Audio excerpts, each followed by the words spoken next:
Gita, chapter 18, text 75. Om Namo Bhagavate Vasudevaya. Om Namo Bhagavate Vasudevaya. Om Namo Bhagavate Vasudevaya.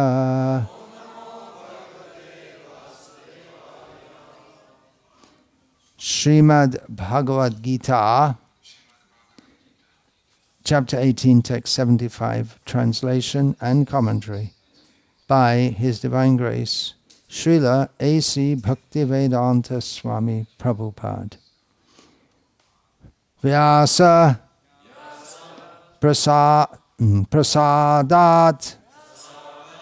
Shrutavan Etat Guhyam Aham Param Yogam Yoga Ishvarat Krishnat Sakshat Katayataha Swayam Vyasa Prasadaj Chutavan Etad Guhyam Aham Param Yogam Yogeshvarat Krishnat Sakshat Kathayata Swayam Vyasa Prasadaj Chutavan Etad Guhyam Aham Param Yogam Yogeshvarat Krishnat Sakshat Kathayata Swayam. Then. Vyasa Prasada Shrutavan. Vyasa Prasada Shrutavan. Etad Guhyam Aham Param. Etad Guhyam Aham Param. Yogam Yogeshwarat Krishna. Yogam Yogeshwarat Krishna. Sakshat Kathayata Swayam. Sakshat Kathayata Swayam.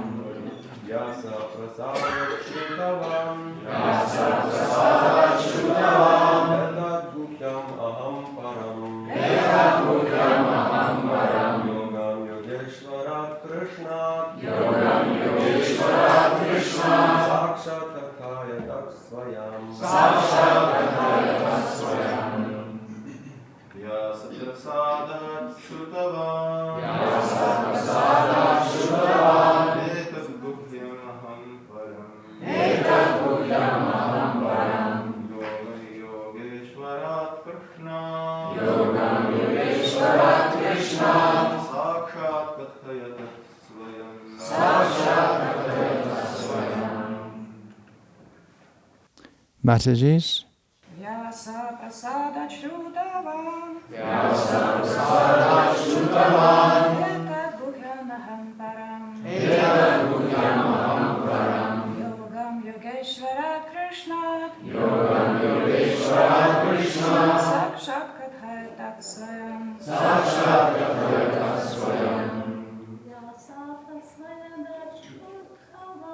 Vyasa Prasada Shrutavan. Etad Guhyam Aham Param. Yogam Yogeshwarat Krishna. Sakshat Kathayata Swayam. Vyasa Prasadat Shrutavan Etat Guhyam Aham Param Yogam Yoga Ishvarat Krishnat Katayataha Sakshat Kathayataha Swayam. By the mercy of Vyasa, I have heard these most confidential talks directly from the master of all mysticism, Krishna, who was speaking personally to Arjuna. Purport. Vyasa was the spiritual master of Sanjaya. This verse which we just read is spoken by Sanjaya after relating the Bhagavad-gita to Dhritarashtra. He's winding up what he's saying. Vyasa was the spiritual master of Sanjaya, and Sanjaya admits that it was by Vyasa's mercy that he could understand the Supreme Personality of Godhead. This means that one has to understand Krishna not directly but through the medium of the spiritual master. The spiritual master is the transparent medium, although it is true that the experience is still direct. This is the mystery of the disciplic succession. When the spiritual master is bona fide, then one can hear Bhagavad-gita directly as Arjuna heard it. There are many mystics and yogis all over the world, but Krishna is the master of all yoga systems. Krishna's instruction is explicitly stated in Bhagavad-gita, surrender unto Krishna. One who does so is the topmost yogi. This is confirmed in the last verse of the 6th chapter. Yoginam api sarvesham. Narada is the direct disciple of Krishna and the spiritual master of Vyasa. Therefore, Vyasa is as bona fide as Arjuna because he comes in the disciplic succession, and Sanjaya is the direct disciple of Vyasa. Therefore, by the grace of Vyasa, Sanjaya's senses were purified, and he could see and hear Krishna directly. One who directly hears Krishna can understand this confidential knowledge. If one does not come to the disciplic succession, he cannot hear Krishna. Therefore, his knowledge is always imperfect, at least as far as understanding Bhagavad-gita is concerned. In Bhagavad-gita, all the yoga systems, karma yoga, jnana yoga, and bhakti yoga, are explained. Krishna is the master of all such mysticism. It is to be understood, however, that as Arjuna was fortunate enough to understand Krishna directly, so by the grace of Vyasa, Sanjaya was also able to hear Krishna directly. Actually, there is no difference between hearing directly from Krishna and hearing directly from Krishna via a bona fide spiritual master like Vyasa. The spiritual master is the representative of Vyasadeva also. Therefore, according to the Vedic system, on the birthday of the spiritual master, the disciples conduct the ceremony called Vyasa Puja. Hare Krishna, Krishna Krishna, Hare Hare. Hare Rama, Rama Rama, Hare Hare. Today we are celebrating the Vyasa Puja of His Divine Grace, Srila A.C. Bhaktivedanta Swami Prabhupada, founder, Acharya of the International Society for Krishna Consciousness. Vyasa Puja is mentioned in this purport, so it's suitable to worship Srila Prabhupada by citing this verse and purport. Worshipping him as we do in the manner of offering Ganga to Ganga. All our worship of Srila Prabhupada is like that, because whatever we got is all from him. Jogata bichare, kichu nahi pai, tomara karunasha. We don't have any, at least I should speak for myself, but this should be the attitude of all disciples, and actually that's a fact. Consider it as a fact that we don't have any personal qualification, but we are simply made of the mercy of our spiritual master. And Srila Prabhupada in this purport gives some insights into what he here refers to as the mystery of disciplic succession. We can directly link with Krishna through the disciplic succession, which seems to be contradictory. It's direct, but it's through a via medium. It's something like, sometimes Srila Prabhupada gave the example of connecting with the powerhouse. The powerhouse may be some distance away, but we get the full charge of electricity as it comes through the wire. So hearing through the disciplic succession connects us with the disciplic succession, but it's through a link, a line of persons. It's all personal. Vyasa was the guru of Sanjaya, and Sanjaya, having heard Bhagavad-gita, credits Vyasa. Of course, it was by the mercy of Vyasa that Sanjaya was able to directly hear Krishna.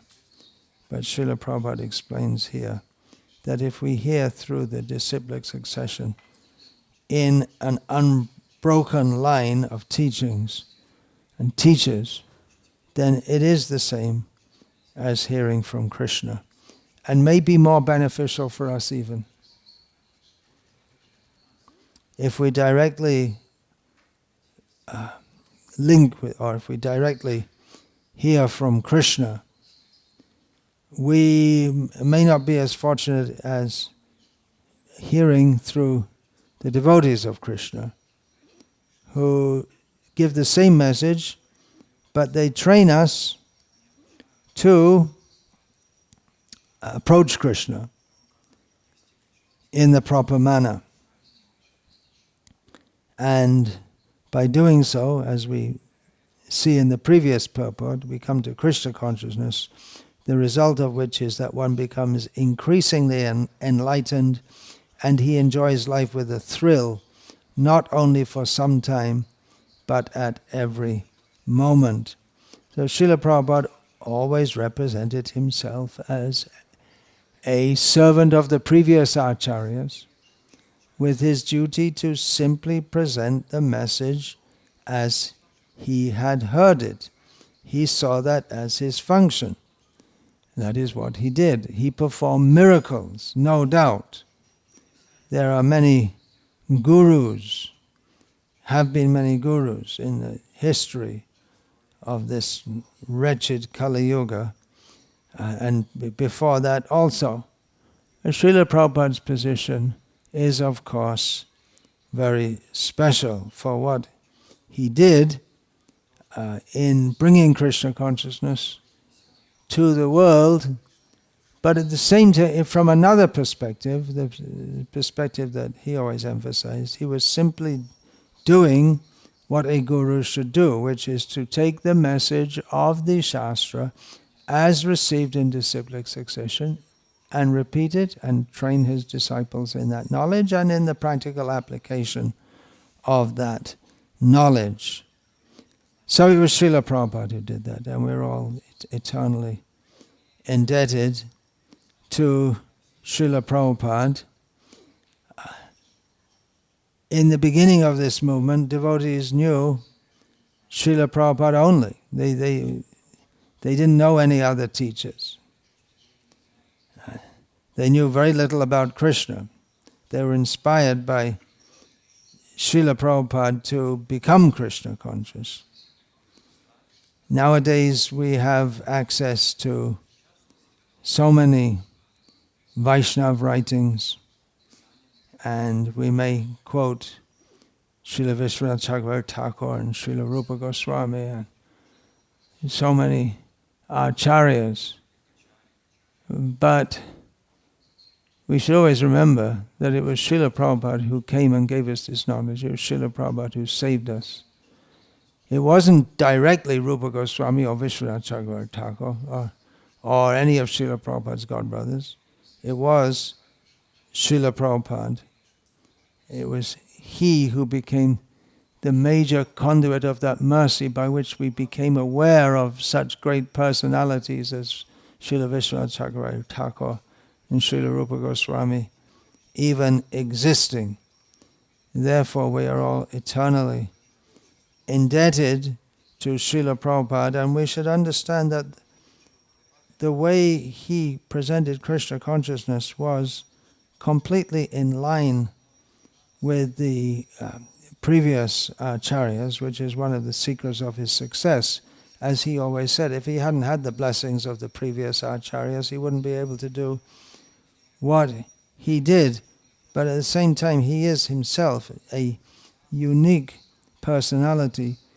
And there's been so much written about Srila Prabhupada, and there should be so much more written and spoken about Srila Prabhupada today all over the world. There will be, or is already going on, glorification of Srila Prabhupada for his uniquely magnanimous personality, and so many devotees and even non-devotees, their lives were touched by him, and they continue to be touched by him. And we hear so many anecdotes about Srila Prabhupada which reflect his tremendous compassion and potency in giving Krishna consciousness to others.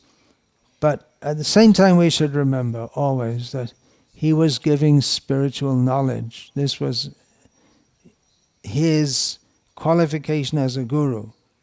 The fact that he was very kind-hearted, he worked hard, he had great faith in Krishna, but all this was in his centered around his giving knowledge of Krishna, all non-different from his personality. But we're celebrating Vyasa Puja because he is representing Vyas, and he gave that duty, as every guru gives to his disciples, the duty to continue representing Vyas. So in one way, Srila Prabhupada is one in a line of many. In another way, he is unique and special, and that's true of every living being, because we're all unique and special in Krishna's eyes. We're all unique individuals. But Srila Prabhupada clearly has his own position in the history of the Gauriya Vaishnava Sampradaya. This was the subject of a Vyasa Puja offering by His Holiness Jayadvaita Swami, maybe quite a few years ago, called Not Just Another Guru, in which he states that in one way Srila Prabhupada was the same as all gurus, but in other ways he was unique and so very, very special. So glorification of Srila Prabhupada should go on. Ebe Josh Gushok Tribhuvan. Narottam Das said this about his own guru, Srila Lokanath Goswami, that now his glories, let his glories be broadcast all over the three worlds. And this we should do in relation to Srila Prabhupada. The people of the world don't know of him. It is a sign of the times, of the contaminated, foolish times, that some, I guess I shouldn't say this because anyway, you can choose your own description. People like Sadhguru, and they're better known than Srila Prabhupada. They have nothing to give except rubbish, confusion, no clear message. In fact, just more confusion, just the opposite. But they become popular. They know the art of how to become popular and mislead people. He's just one. There's so many. He's popular at the present time. They come and go. Glowworms, the example is given in the Bhagavatam. They're like glowworms. They can give a little light in the darkness, but it's not really light. It's just a semblance of light. You can't use that light for it's of no use to you whatsoever. It's not like the light of Bhagavad-gita. What is that in the Tesham Adit? How does that verse begin? Tesham Aditya Vajjnanam Prakashyati Tatparam. How does that verse begin? No one? No one knows it? Okay, look it up. What's the first word? Very important verse. Well, It's not quoted that much. Aditya. Jnanena tu tadajnanam yesham nashitam atmanaha tesham adityavajnanam prakashayati yatparam.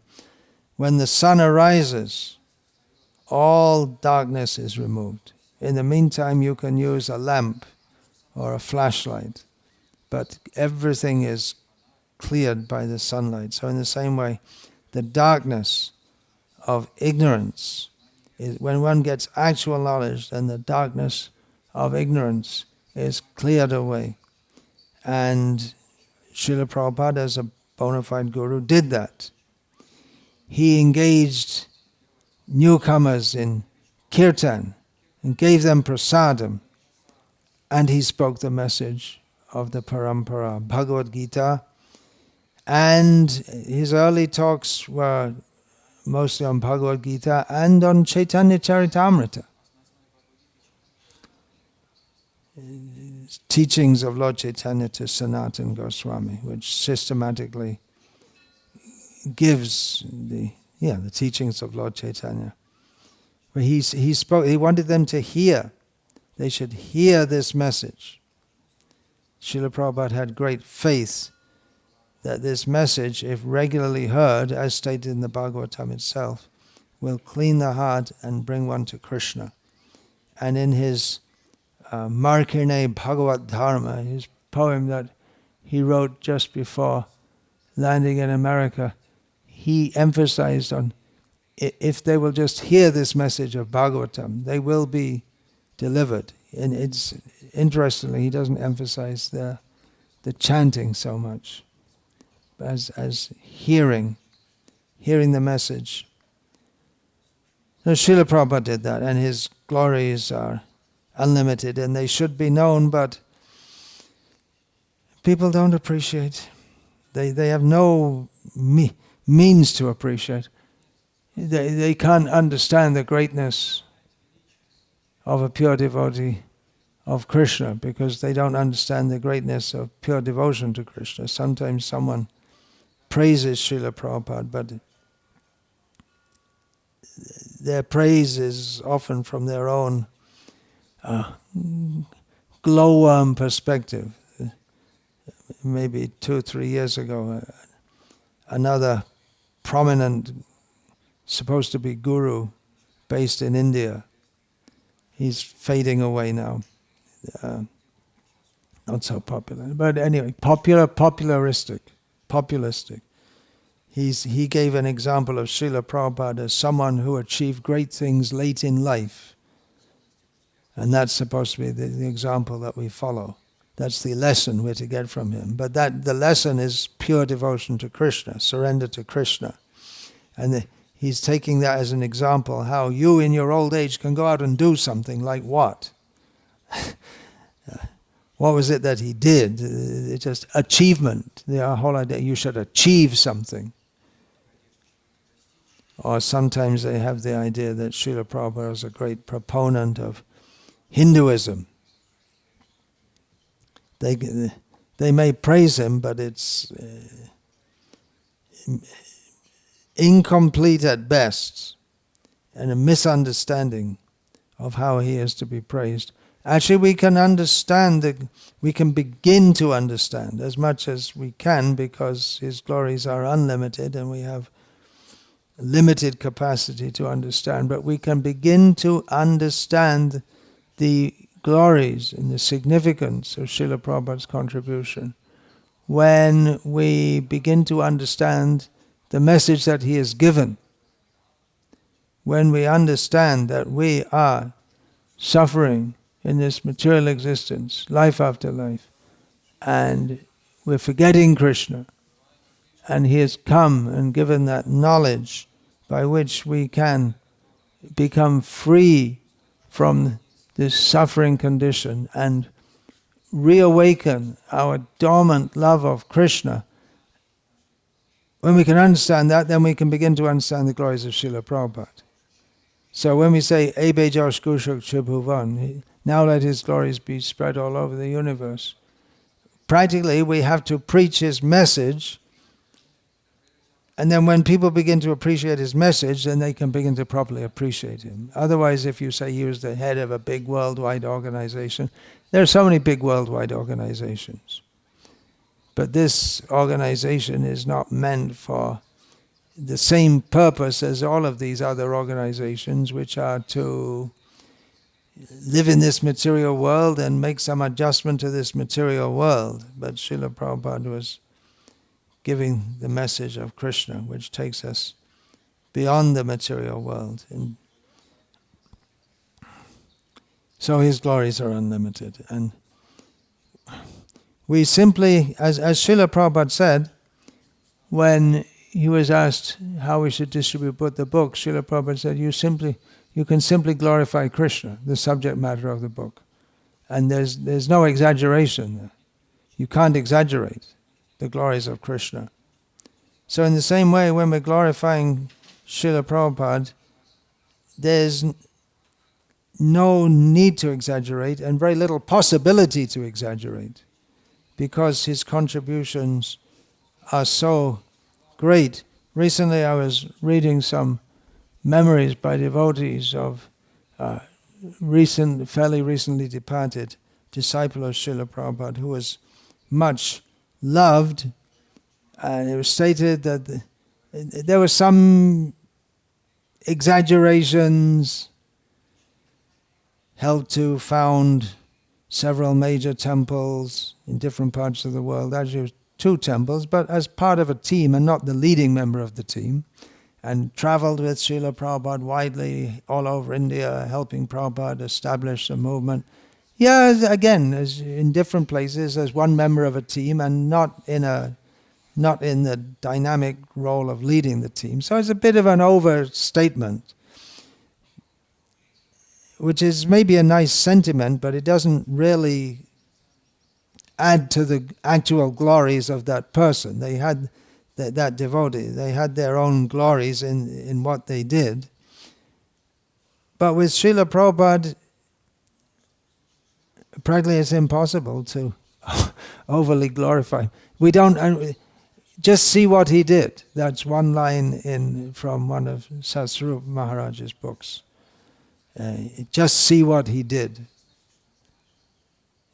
You don't have to invent things or stretch the truth. Just see what he did. It's inconceivable even now. I don't think we can understand. I don't think we'll ever be able to understand what Srila Prabhupada did in going to America as he did, with no support, no organization behind him, no money, and unfamiliar with that culture, and ending up, although he had envisaged preaching to the more intellectual, more cultured kind of people, and he ended up preaching to the most unusual kind of people, and degraded by choice. They wanted to have free sex and drugs and all this kind of thing. And Srila Prabhupada went among them and uplifted them. By his love for them was a major factor. But again, often it's emphasized how Srila Prabhupada loved us all, and definitely that was a major factor, his personality. If he'd only given lectures, and just as a dry lecturer, then that wouldn't have worked. But he brought everyone by the hand, or more like, just like when a baby is born, you pick them up by the legs upside down, slap them on the bottom. So it was more like that. Srila Prabhupada was like a midwife for the birth of Krishna consciousness of so many unlikely personalities. It's an unlikely story, and it's amazing. We see Krishna's mercy at work through the personality of Srila Prabhupada. Who could have believed in the Western countries? Who could have believed all that Srila Prabhupada taught? And again, in one of His Holiness Sasrup Das Goswami's books, it's described how in 1966 in New York City, he saw Srila Prabhupada sitting and speaking in English with an Indian man, and they were discussing because the man was saying that they were discussing the relative positions of Narayana and Krishna. Actually, it's a bit strange even to say that, but anyway. And Srila Prabhupada saying that Krishna said to him, Krishna has 2 hands and Narayana has 4 hands. And they were going on discussing like this. And Satsarup Maharaj said, as a newcomer, said that here we have 2 intelligent men discussing as a matter of fact that Narayan has 4 hands, which for him at that time, it was, how can you even imagine that there's anyone with 4 hands? But they're talking about it as if it's a fact, which of course it is. But you see, now we just take it as just, we talk about Narayana with 4 hands, and then 6-handed form and 8-handed form. Dasha Puja means 10-handed form of Durga Devi. We just take it for granted. That's the mercy of Srila Prabhupada. But at that time, it was, how could people have accepted? But Srila Prabhupada made them accept, not by force, but he convinced them. So his glories are unlimited, and we are all here by the mercy of Srila Prabhupada. Even those from the Western countries and even from India, most of them who think they found something better or higher, they could only take to Krishna consciousness because of what he did. I'm very cautious. I don't think it's a good policy to think you found something higher or better than Srila Prabhupada. A very, very dangerous policy. He is clearly the representative of Krishna. Kali Yuga Yuga Dharma Nama Sankirtan Krishna Shakti Bina Naheta Pravartan. In this Kali Yuga, Kali Yuga Dharma, in this Kali Yuga, the method of God realization is chanting the holy names of Krishna congregationally, and no one can establish that unless they're specifically empowered by Krishna. So Srila Prabhupada, we can understand from this. This is not theorizing. It's not theorizing, and it's not sentiment. It's clear that Srila Prabhupada was empowered to give the message of Lord Chaitanya to the world and continues to do so. To undermine or minimize in any way or to think there's something better or higher, it's very, very dangerous. It's not factual, and it's very, very dangerous. Surely Srila Prabhupada can take us back to Godhead. Is it not? We think that we have to go somewhere else, do something else. So with that faith, we should go on hearing from Srila Prabhupada and give others the opportunity by distributing his books and his message in so many ways, and represent Srila Prabhupada as he is. There's so many novel ways of preaching and so many strange ideas. But if we're trying to do something which is so radically different to what Srila Prabhupada gave, then we're in very dire danger of cutting ourselves off from the mercy of Srila Prabhupada. It's not a small thing to be a disciple. Srila Prabhupada is very merciful, but he had standards. It's not that mercy is just some magic wand. We read yesterday. Srila Prabhupada is saying this, you have to surrender. That's up to you to surrender. The Guru gives the mercy, but you have to take it. So the mercy is given in the instructions. We have to follow. Then we are linked with Srila Prabhupada. Otherwise you can yell until you're hoarse, Jai Prabhupada, Jai Prabhupada. But that's good, we should do. Actually, he didn't even encourage that much. He encouraged the chanting of the Hare Krishna mantra more.